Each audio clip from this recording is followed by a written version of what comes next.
What's up, YouTube? Coming in today with a ride of a trail called South Skyline, and that's in Ogden Canyon in Utah. We're out here by Pine View Reservoir that you see in the background there, and we're riding with At Feathers Off-Road, riding the original Nikon eBeast, and a coworker and buddy of mine riding this 2022 version of the Nikon eBeast. As you can see here, it's coming stock with basically a headlight, signals, turn signals, mirrors, rear signals, even a plate holder.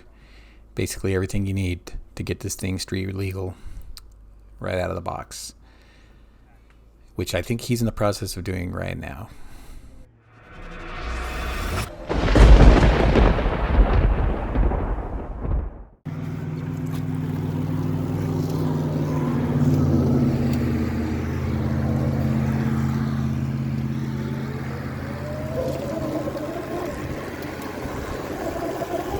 Alright, we're starting off with some steepy, rocky stuff. Ben here in front is new to dirt riding, so we're gonna follow him up, make sure he's safe in the middle on that new Nikon eBeast. So any of the viewers watching, you would know that Feathers bought his eBeast from a different company than Nikon. They were kind of like another reseller of the same bike on that model.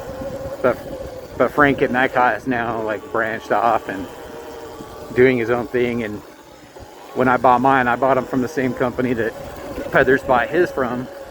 And when Ben was looking, I told him to go with Frank because honestly, it's better. I mean, I'll just be honest, like his was more expensive than Feathers in mine, but he got value out of that. Like, he's almost street legal today. He's gonna go get it street legal. Should be a quick process.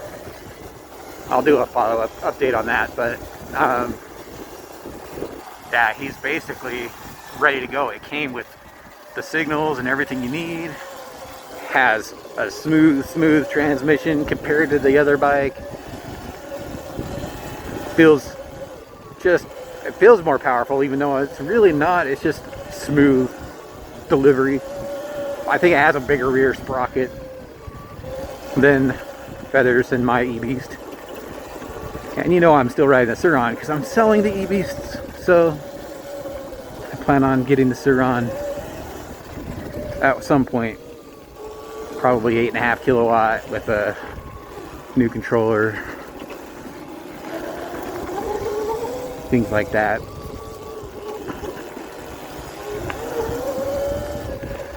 I'll provide some trail info above here so that you guys can know where this trail is. It's a Forest Service trail. Dirt bikes allowed, mountain bikes, hiking, horses. So, man, I'm eating a lot of dust. This trail also hosts mountain bikes, so I'm sure we're gonna see some bikes coming down, which I'm glad I'm not in the lead. We are riding today with a spare tube and all the tools needed to repair a flat, because there looks like there's some sharp rocks out here. A little slaty.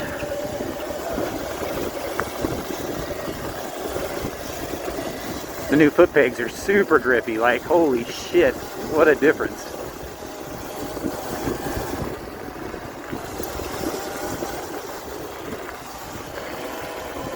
Ben's doing pretty good his first run.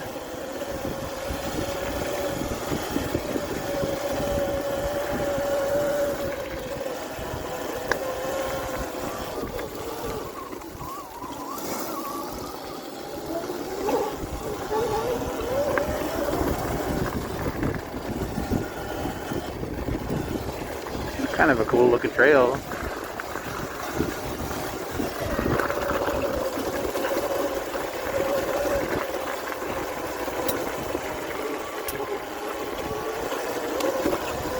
This trail is further north from where I live. All the trails I've done are either straight above me east or south, and now we're like 40 miles north of my hometown. And it is a pretty canyon though, with the reservoir. A lot of boaters out there today. It's a Monday. I guess, you know, I'm not the only one with the day off.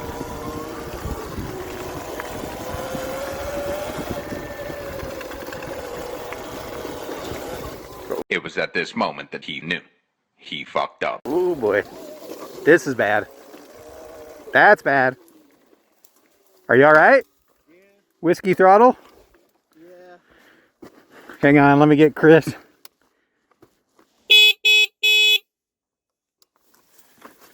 Okay, turn the key or power it off. Ready. So after the crash, my buddy was pretty timid on the bike, and I also pulled my back out trying to help him lift his bike off the trail. So if you hear me complaining about my back in this video, it's because, you know, I had a pinched nerve after this. Once I got home, I was basically out of commission for a week. I'm running 20 psi, so hopefully no pinch flats, but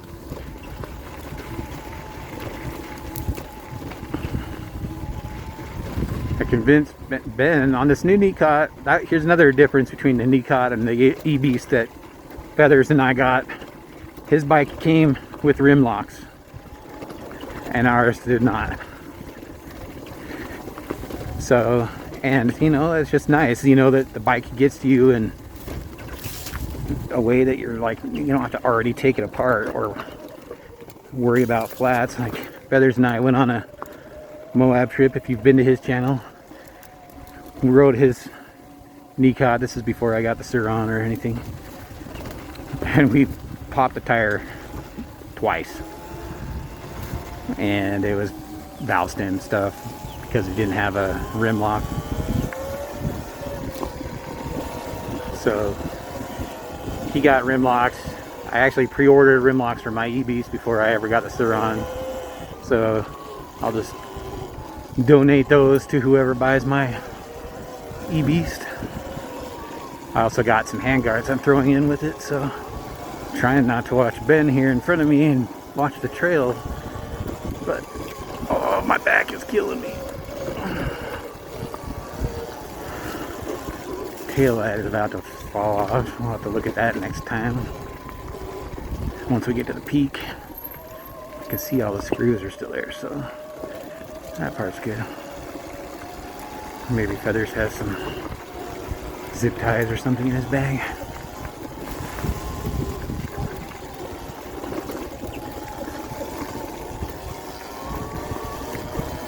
Something I should keep in my pack actually is some zip ties. That's a good idea.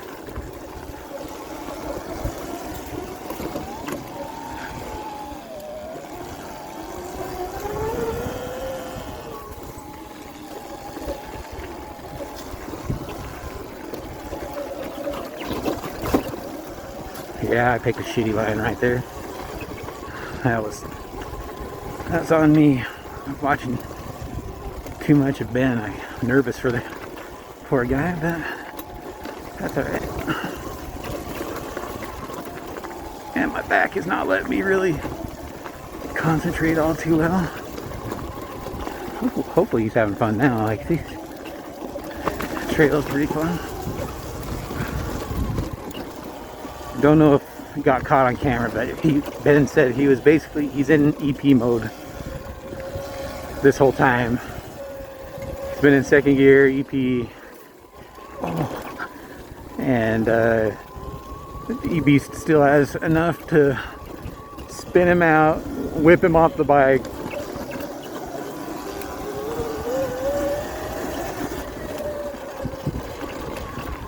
Right there, like, controller, some of this, you know, I don't need it, but man, there's parts where I'm on full and it just crawls. Having that little extra speed, it would be nice. I mean, it's not necessary, but it would be nice.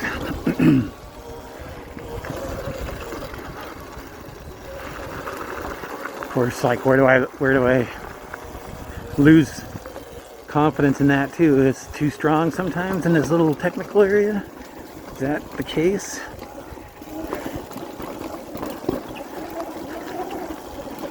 That's one thing about the Sur-Ron that's kind of nice, is that you can just crawl this stuff. So my thought is, if you're gonna go bigger tire, which I have a bit heavier tire, if you're gonna go 16-19 or something, then the power is kind of having at least a bypass is probably a good idea, or go to something like a 58 tooth sprocket and sacrifice all your top speed. So yeah, let me know in the comments below what your opinion is. Like, if you follow me and you know my type of riding, which is everything. I do urban, commute, lots of trails. If you think like stock, what I have is good. If you think just getting a bigger sprocket, that would affect my commuting speed, or do you think going 16-19 for trails and doing a bypass with a controller going to 8.5 or 7,000 watts? Also, if you know why some people go 7,000 on a bypass and some people go 8.5, explain that to me, because I keep seeing that. I see 7,000 is your safe zone for your battery, but I think that the eBMX is now set at 8.5. Like, what's that about? Am I gonna fry my battery if I go 8.5? My motor? Not the motor. The motor can handle more, but the battery, is it gonna cause problems there, drawing too much? So yeah, if you know those answers, like on a bypass, because I think that's what I do first. Obviously, is just do a battery bypass, get a controller, and set it to either 7,000 watts or 8.5, like everybody else is doing with eBMX. So yeah, let me know in the comments if that's something you know about,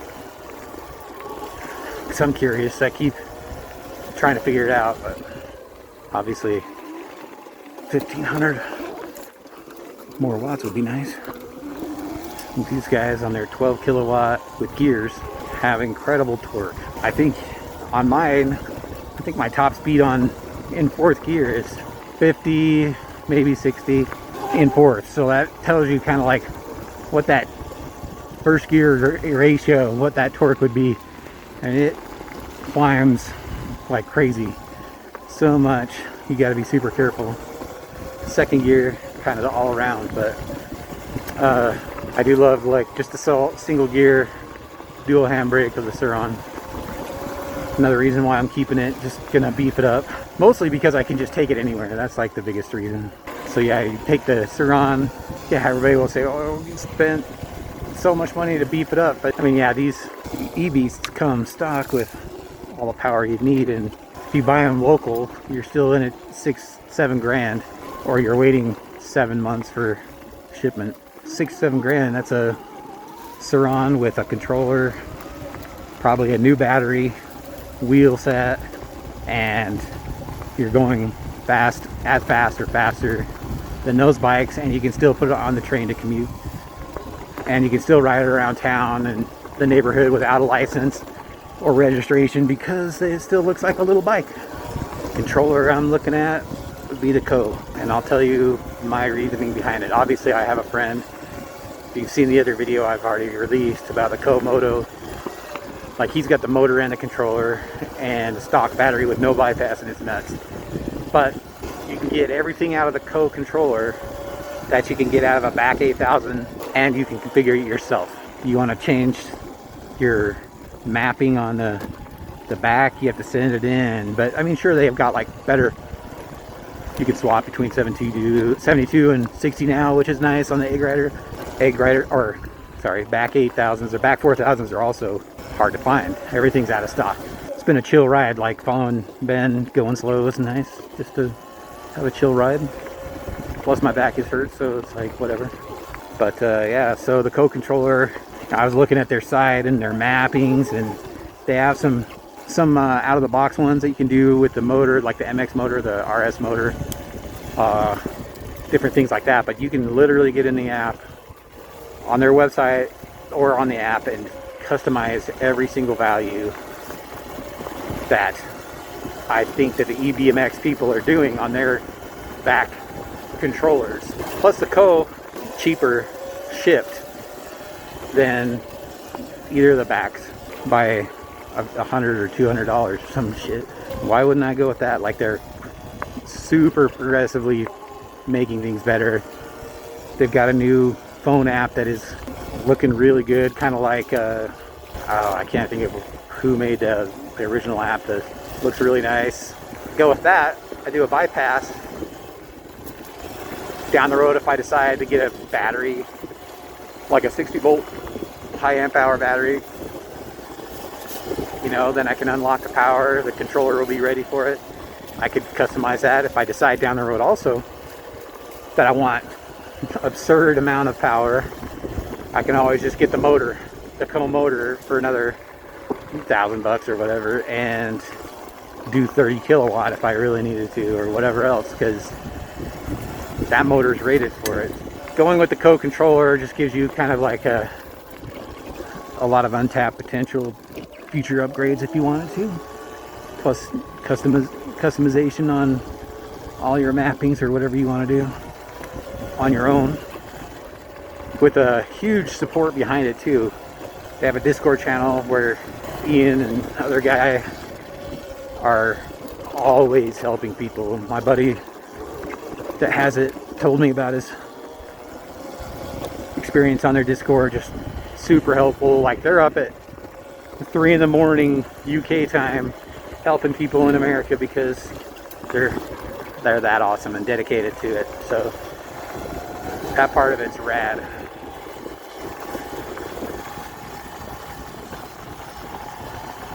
This part of the trail is pretty cool. Following at Feathers Off-Road. You get to his channel up here. Ooh, I hit my foot on something that was sent a pain right through my back because my back is jacked. So Feathers and I have been friends for many years. Co-workers. You know, I hired him at a company I worked for. Super smart guy. And became friends quickly. Just have a lot of similar interests and just a super great guy. So we love to give each other shit all the time, and it's constant banter, but one of the good friends I have at work. So probably like, damn, I don't even know, 10 years, 13 years, 15 years, it's a lot. He didn't really get into motorcycles until not too long ago. Nice breeze up here, it's cooler, it's kind of hot down lower. These foot pegs are so grippy that I can't even adjust my feet without like taking them completely off.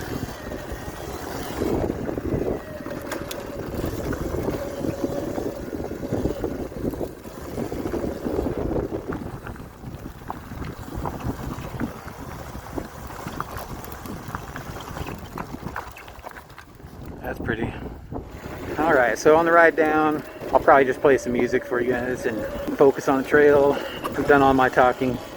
Gotta let my back rest, although it's been kind of nice to take my mind off the back. Did bring gloves today, boys, so hey, at least we did that. Some of these are going to be kind of tricky for Ben. I hope he goes at his own pace.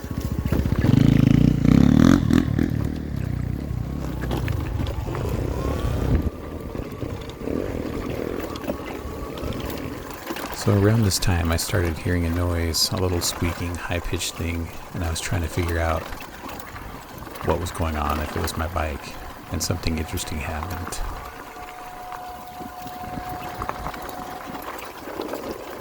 Can't tell if that's me I can't tell if that's me.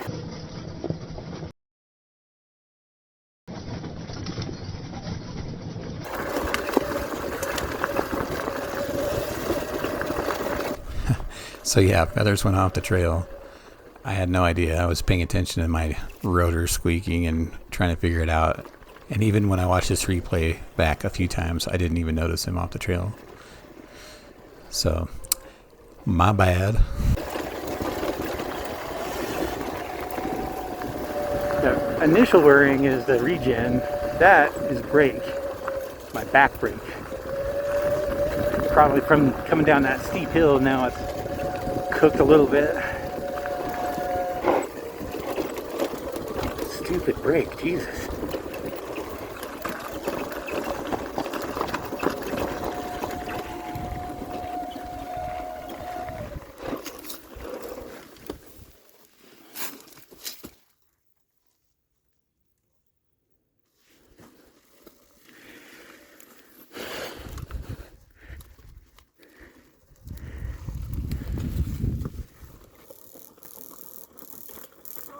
Where were you?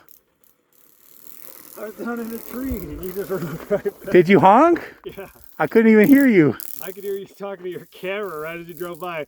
I'm all, hey! Are you serious?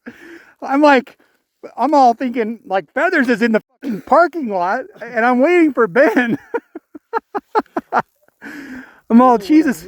I hit something and went off the right into a tree.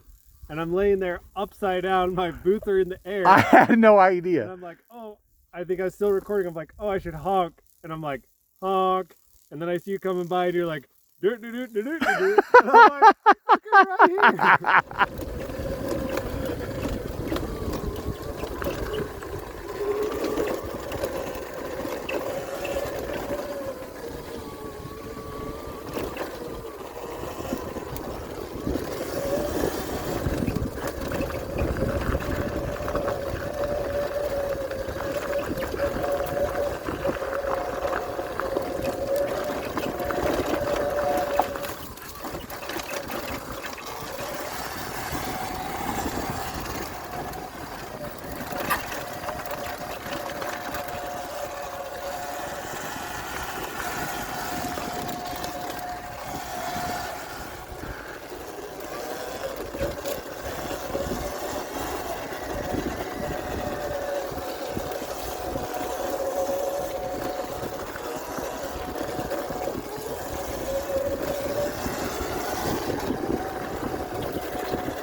Oh.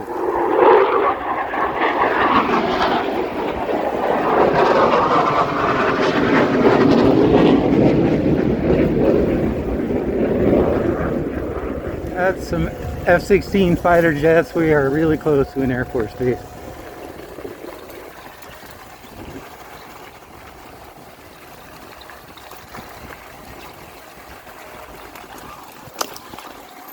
Oh, front washout? I can't use my rear, so.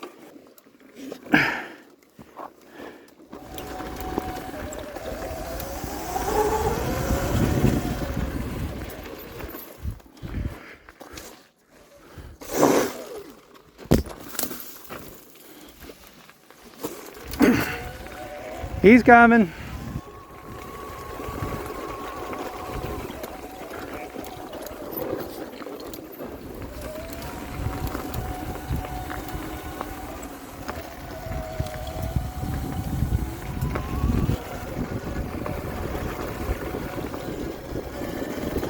Looks like you can use the back brake maybe.